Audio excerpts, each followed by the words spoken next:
எல்லாருக்கும் வணக்கங்க. ஈரான் போரை நிரந்தரமாக நிறுத்த 15 அம்ச திட்டங்களை அறிவித்த அமெரிக்க அதிபர் டிரம்ப். ஈரான் அமெரிக்கா போரால் லாக்டவுன் போடப்படுமா? இந்திய பிரதமர் பாராளுமன்றத்தில் பேசியது என்ன? அமெரிக்காவை தாக்கும் வல்லமை கொண்ட கண்டம் விட்டு கண்டம் பாயும் ஏவுகணைகளை உருவாக்கும் ஈரானின் IRGC ராணுவம். மேற்காசிய போர்ல அமெரிக்கா, இஸ்ரேல், ஈரான் நாடுகளுக்கு நடுவுல இப்ப என்ன நடந்துட்டு இருக்குன்றத இந்த வீடியோல பார்க்கலாம் ஃப்ரெண்ட்ஸ். ஜியோ பாலிடிக்ஸ்ல இங்கேயோ நடக்கிற போர் உங்க வீடுங்களுக்கு வரதுக்கான வாய்ப்பு கம்மின்னு தான் பல வருஷமா மக்கள் நினைச்சிட்டு இருந்தாங்க. ஆனா இப்ப ஈரான் போர்ன்றது மக்களோட வீடுகள்ல நேரடியா தாக்கத்தை ஏற்படுத்திக்கிட்டு இருக்குது. ஃப்ரெண்ட்ஸ், இந்த காணொலின்றது ரொம்ப ரொம்ப முக்கியமான காணொலி. இதை தயவு செஞ்சு ஸ்கிப் பண்ணாம பாருங்க. நீங்க சின்ன அளவுல தெரிஞ்சுக்கிற ஜியோ பாலிடிக்ஸ் உங்க வாழ்க்கையில சரியான முடிவுகளை எடுக்கிறதுக்கு உதவுங்க. அந்த ஜியோ பாலிடிக்ஸை நாங்க துல்லியமா உங்களுக்கு ஒவ்வொரு நாளும் கொடுத்துட்டு இருக்கோம். அதனால நம்ம சேனலை சப்ஸ்கிரைப் பண்ணிக்கோங்க. மக்களுக்கு உதவுற சில புக்குங்களை நாங்க டேக்டு ப்ராடக்ட்ஸா கொடுத்துருக்கோம். அதையும் போய் செக் பண்ணி பாருங்க. இப்போ வாங்க ஃப்ரெண்ட்ஸ், நம்ம வீடியோக்குள்ள போகலாம். மத்திய கிழக்குல நடந்துட்டு இருக்க இந்த மேற்காசிய போர்ன்றது ஒரு 3 வாரத்துக்கு மேல நடந்துட்டு இருக்குதுங்க. இந்த போர் இப்ப வரைக்கும் கடந்து வந்திருக்க பாதையை பாத்தீங்கன்னா அது அமெரிக்காவுக்கும் பல பாதிப்புகளை ஏற்படுத்தி இருக்குது. ஈரானுக்குள்ளாரையும் சொல்லிக்க முடியாத அளவுக்கு பல சேதங்களை ஏற்படுத்தியும் இப்பவும் போர் நிக்காம தாங்க நடந்துட்டு இருக்குது. இந்த போர் தந்துட்டு இருக்க பாதிப்புகளை இந்தியா உட்பட உலகத்துல எல்லா நாடுகளுமே அனுபவிச்சுக்கிட்டு இருக்காங்க. அதுலயும் ஐரோப்பிய நாடுகளோட ஆசிய நாடுங்க தான் அதிகமா பாதிக்கப்பட்டிருக்குதுன்னு டிஃபென்ஸ் எக்ஸ்பர்ட்டுங்களும் பதிவு பண்ணிருக்காங்க. இப்படிப்பட்ட நிலைமையில தான் இந்திய பிரதமர் இப்ப பாராளுமன்றத்துல உரையாற்றி இருக்காரு. அப்படி இந்திய பிரதமர் மோடி அவர்கள் பார்லிமெண்ட்ல என்ன விஷயத்தை முன் வச்சு பேசியிருந்தாருன்னா, கடந்த 28/2/2026 அன்னைக்கு அமெரிக்கா, இஸ்ரேல் கூட்டா சேர்ந்து ஈரானுக்கு எதிராக போரை தொடங்கி இருந்தாங்க. இந்த போர் பாத்தீங்கன்னா அங்க இருக்கிற வளைகுடா நாடுங்க எல்லாத்தையும் இந்த போருக்குள்ளார படிப்படியா இழுத்துட்டு வந்திருக்குது. இதனால பெரிதும் பாதிக்கப்பட்ட நாடுங்க இந்தியா மட்டும் இல்லாம ஆசிய நாடுகளா தான் இருக்காங்க. மத்திய கிழக்கு பிராந்தியத்துல நடந்துட்டு இருக்க இந்த போரால கொரோனா காலகட்டத்துல பேண்டமிக் சமயத்துல லாக்டவுன் போட வேண்டியிருந்தது இந்தியாவில். அந்த காலகட்டம் மாதிரி திரும்பவும் லாக்டவுன் போட வேண்டிய நிலைமை இந்தியாவிலேயே ஏற்படுறதுக்கான சாத்தியங்கள் அதிகமா இருக்கிறதா இந்திய பிரதமர் அவர்கள் குறிப்பிட்டிருந்தாங்க. இது எப்படி இந்தியாவை பாதிக்கும்? எங்கேயோ வளைகுடாவில் இருக்கிற ஈரான் போர் இந்தியாவை எப்படி பாதிக்கும் பாத்தீங்கன்னா, இந்திய அரசாங்கம் குறிப்பிட்ட இந்த லாக்டவுன்ன்றது எனர்ஜி கிரைசிஸால ஏற்படுறதுக்கான சாத்தியங்கள் தான் அதிகமா இருக்குதுங்க. இது எப்படி நடந்துட்டு இருக்குன்னு பாத்தீங்கன்னா, கடந்த காலங்கள்ல இஸ்ரேல், ஈரான் என்ற இந்த 2 நாடுகளும் எப்படி போர் நடத்திக்கிட்டாங்கன்னா இந்த 2 நாடுகளுக்கு நடுவுல மட்டும்தான் தாக்குதல்ன்றது நடந்துட்டு இருந்தது. இப்ப ரீசெண்டா 2025 எடுத்துக்கிட்டா கூட 2 பேரும் இப்படிதான் போர் நடத்திட்டு இருந்தாங்க. அந்த காலத்துல உலகத்துல மத்த எந்த நாடுகளும் பாதிக்கப்படலங்க. ஏன்னா இவங்க 2 பேருக்கு நடுவுல மட்டும்தான் தாக்குதல் நடந்ததே தவிர வளைகுடா நாடுங்க அதுல பாதிக்கப்படல. ஆனா இந்த தடவை 2026 அமெரிக்காவே நேரடியா போர்ல குதிச்சதுனால ஈரான் என்ன பண்ணிட்டாங்கன்னா, நாங்க வளைகுடா நாடுங்க எல்லாத்தையும் இந்த போருக்குள்ளார இழுத்துன்னு வந்து விடுவோன்ற மாதிரி சுத்தி ஒரு 10 நாடு கிட்ட அரபு நாடுங்க இருக்குதுங்க. இதுல Qatar, Saudi Arabia, Bahrain, United அரபு எமிரேட்ஸ், குவைத் மாதிரி நிறைய நாடுங்க இருக்குதுங்க. ஈரான் இந்த 3 வார போர்ல முதல் கட்ட தாக்குதல இந்த அரபுலக நாடுகள்ல இருக்கிற அமெரிக்க ராணுவ தளங்கள் மேல பாலிஸ்டிக் ஆயுதங்களை வச்சு தாக்குதல் நடத்தினாங்க. ரெண்டாவதா ஷாகித் 136 ட்ரோனுங்களை வச்சு முடிஞ்ச அளவுக்கு அடிச்சாங்க. அடுத்து ரெண்டாவதா அவங்க கை வச்சதுதான் உலக நாடுகளை பதற வச்சது இன்னைக்கு லாக்டவுன்ன்ற கட்டத்துக்கே கொண்டு வந்திருக்குதுங்க. குறிப்பா ஈரான் அதி உயர தலைவர் அயத்தொல்லா அலி காமேனி கொல்லப்பட்டதுக்கு அப்புறம் தான் இந்த போர்ல எந்த சமரசமும் இல்லாம போரை நிறுத்தவே மாட்டோம், 6 மாசம் கூட சண்டை போடுவோன்ற அளவுக்கு ஈரான் கடுமையான தாக்குதலை இஸ்ரேல், அமெரிக்கா, அரபுலக நாடுகளுக்கு எதிராக தொடர்ந்து இரவு பகலா பண்ணிக்கிட்டு இருக்காங்க. இந்த ஈரான் அமெரிக்கா போர்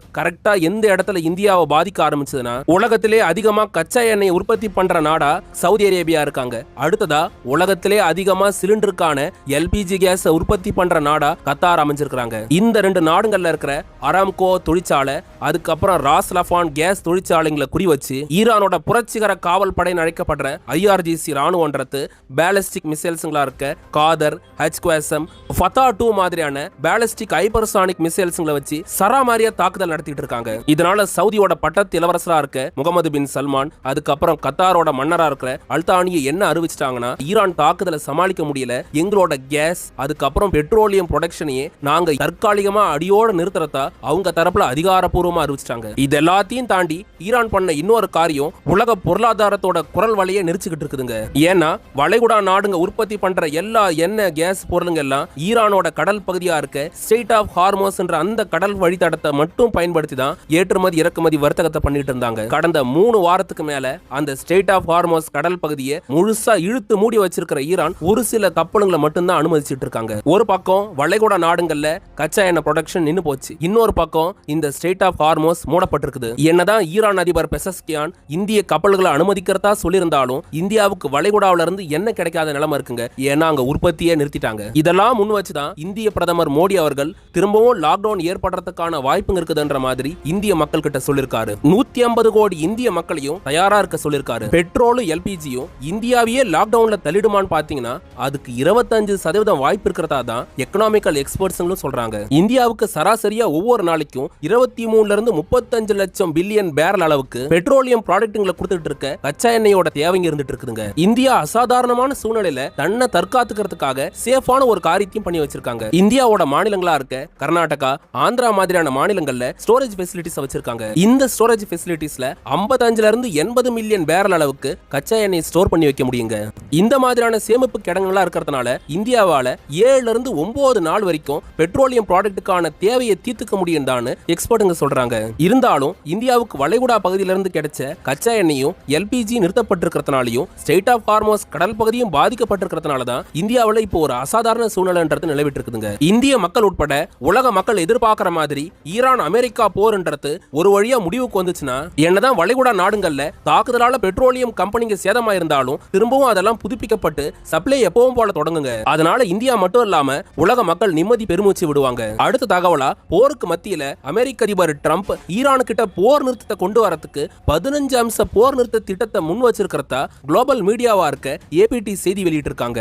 ட்ரம்ப் முன் வச்சிருக்க அந்த 15 அம்ச போர் நிறுத்த திட்டம் என்னன்னு பாத்தீங்கன்னா வளைகுடா பிராந்தியத்துல அணு ஆயுதத்தை அடையணும்னு நினைச்சிட்டு இருக்க ஈரான் அவங்க கிட்ட இப்ப கைவசம் இருக்கிற 470 கிலோ செறிவூட்டப்பட்ட யுரேனியத்தை சர்வதேச அணுசக்தி ஒழுங்குமுறை ஆணையத்துக்கிட்ட ஈரான் அரசாங்கமே முன் வந்து ஒப்படைச்சிடணும். இதுக்கு அடுத்ததா இன்டர்நேஷனல் அணுசக்தி கழகத்தோட ஆட்கள் ஈரானுக்குள்ளார செயல்படுற எல்லா அணுமின் நிலையங்களையும் 24 மணி நேரமும் கண்காணிக்கிறதுக்கு ஒத்துக்கணும். இதுக்கு அடுத்ததா ட்ரம்ப் முன் வச்சிருக்கிற ஸ்பெஷலான விஷயம் என்னன்னா ஸ்டேட் ஆஃப் ஹார்மோஸ் கடல் பகுதின்றது ஈரான் கட்டுப்பாட்டுல மட்டும் இருக்க கூடாது, அமெரிக்க ராணுவத்தோட கட்டுப்பாட்டிலையும் செயல்படணும்ன்ற மாதிரி ட்ரம்ப் ஒரு திட்டத்தை முன் வச்சிருக்காருங்க. கடைசியா போர் நிறுத்தத்துக்காக ட்ரம்ப் முன் வச்சிருக்க ஹைலைட்டான விஷயம் என்னன்னா ஈரானோட பேலிஸ்டிக் மிசைல்ஸ்ங்க ஹைப்பர்சானிக் மிசைல்ஸ்ங்களோட உற்பத்தி ஒவ்வொரு நாளைக்கு எந்த அளவுல இருக்கணும்ன்றத அமெரிக்கா தான் தீர்மானிக்கும்ன்ற மாதிரி ட்ரம்ப் இந்த 15 அம்ச போர் நிறுத்த திட்டத்தை ஈரான் அரசாங்கத்துக்கிட்ட முன் வச்சிருக்காருங்க. ட்ரம்ப் முன் வச்சிருக்கிற இந்த 15 அம்ச போர் நிறுத்த திட்டத்துக்கு ஈரானோட ஃபாரின் மினிஸ்டரா இருக்க அப்பாஸ் அராக்சி என்ன பதில் சொல்லிருக்காருன்னா அமெரிக்க ராணுவம் ஈரான் மேல தாக்குதல் நடத்துறத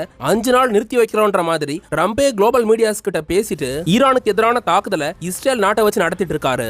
ஈரான் ராணுவத்தோட பேலிஸ்டிக் மிசைல்ஸ்ங்க இஸ்ரேல் நகரங்களை தொலைச்சு எடுத்துக்கிட்டு இருக்கிறதுனால தான் ட்ரம்ப் இப்ப போர் நிறுத்தத்தை பண்ணிக்கலான்ற மாதிரி 15 அம்ச திட்டங்களோட ஈரானை அணுகிற மாதிரி பேசிக்கிட்டு இருக்காரு. மத்திய கிழக்குக்கான அமெரிக்க ஸ்பெஷல் என்வாயா இருக்க ஸ்டீவ் விட்காஃப்ல தொடங்கி வேற எந்த நாட்டு அதிபர்கள் பேச்சுவார்த்தை நடத்தினாலும் ஈரான் அரசாங்கத்தோட பதில் என்னன்னு பாத்தீங்கன்னா மத்திய கிழக்குல அமெரிக்காவோட படைத்தளங்கள் எதுவுமே இதுக்கு மேல செயல்படக்கூடாது, இது மட்டும் இல்லாம அமெரிக்க வீரர்களும் மத்திய கிழக்குல இருக்கவே கூடாது. ஈரான் தரப்புல இருந்து அமெரிக்கா கிட்ட முக்கியமான கண்டிஷனா முன் வச்சிருக்காங்க. இது எல்லாத்தையும் தாண்டி அமெரிக்கா கிட்ட ஈரான் முன் வச்சிருக்கிற முக்கியமான விஷயம் என்னன்னா அமெரிக்க அரசாங்கத்தால ஈரான் மேல போடப்பட்டிருக்க 100கணக்கான பொருளாதார தடைகளை அடியோட ரத்து பண்ணணும். அதாவது 100% ஈரான் மேல இருக்கிற எல்லா பொருளாதார தடைகளையும் அமெரிக்கா நீக்கணும்ன்ற மாதிரி கேட்டிருக்காங்க.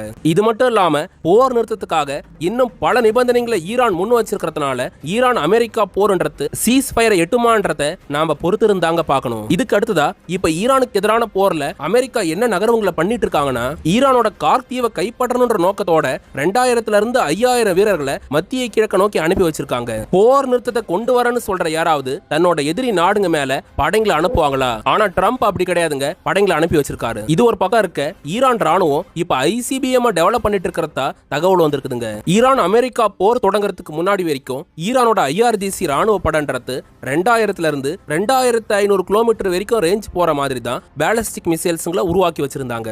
இப்ப இந்த போர் காலத்துல தான் முதல் முறையா இந்தியன் ஓஷன்ல இருக்க அமெரிக்க படைத்தளத்தை குறி வச்சு 4000 கிலோமீட்டருக்கு ஏவுகணை ஏவனாங்க. இந்த அதிர்ச்சியில இருந்தே ட்ரம்ப் மீள்றதுக்கு முன்னாடி இப்ப 10,000 கிலோமீட்டர் ரேஞ்ச் கொண்ட அளவுக்கு மிசைல்ஸ்களை அவங்க உருவாக்கிட்டு இருக்கிறதா குளோபல் மீடியாவா இருக்க தி சன் செய்தி வெளியிட்டு இருக்காங்க. ஈரான் அமெரிக்கா போர் முடிவுக்கு வருமா? இந்தியாவுல லாக்டவுன் போடப்படுமா? இந்தியாவுல லாக்டவுன் போடப்பட்டா என்ன மாதிரியான பிரச்சனைகள்லாம் வரும்ன்றதையும் நீங்க என்ன நினைக்கிறீங்கன்றத கமெண்ட்ல பதிவு பண்ணுங்க. இதோட இந்த வீடியோவை நான் முடிச்சுக்கிறேங்க. ஜியோ பாலிடிக்ஸ்ல ஒவ்வொரு நாளும் வந்துட்டு இருக்க தகவலுங்கள்ல உண்மைக்கு நெருக்கமான தகவலுங்களை தான் நாங்க தினமும் உங்களுக்கு கொடுத்துட்டு இருக்கோம். எங்களுக்காக நீங்க செய்யக்கூடிய பெரிய உதவி என்னன்னா சப்ஸ்கிரைப் பண்றது தாங்க. எங்களுக்கு யூடியூப்ல சூப்பர் தேங்க்ஸ் மூலமாவோ அதுக்கப்புறம் QR கோட் மூலமா பணம் அனுப்புனவங்களுக்கு ரொம்ப நன்றிங்க.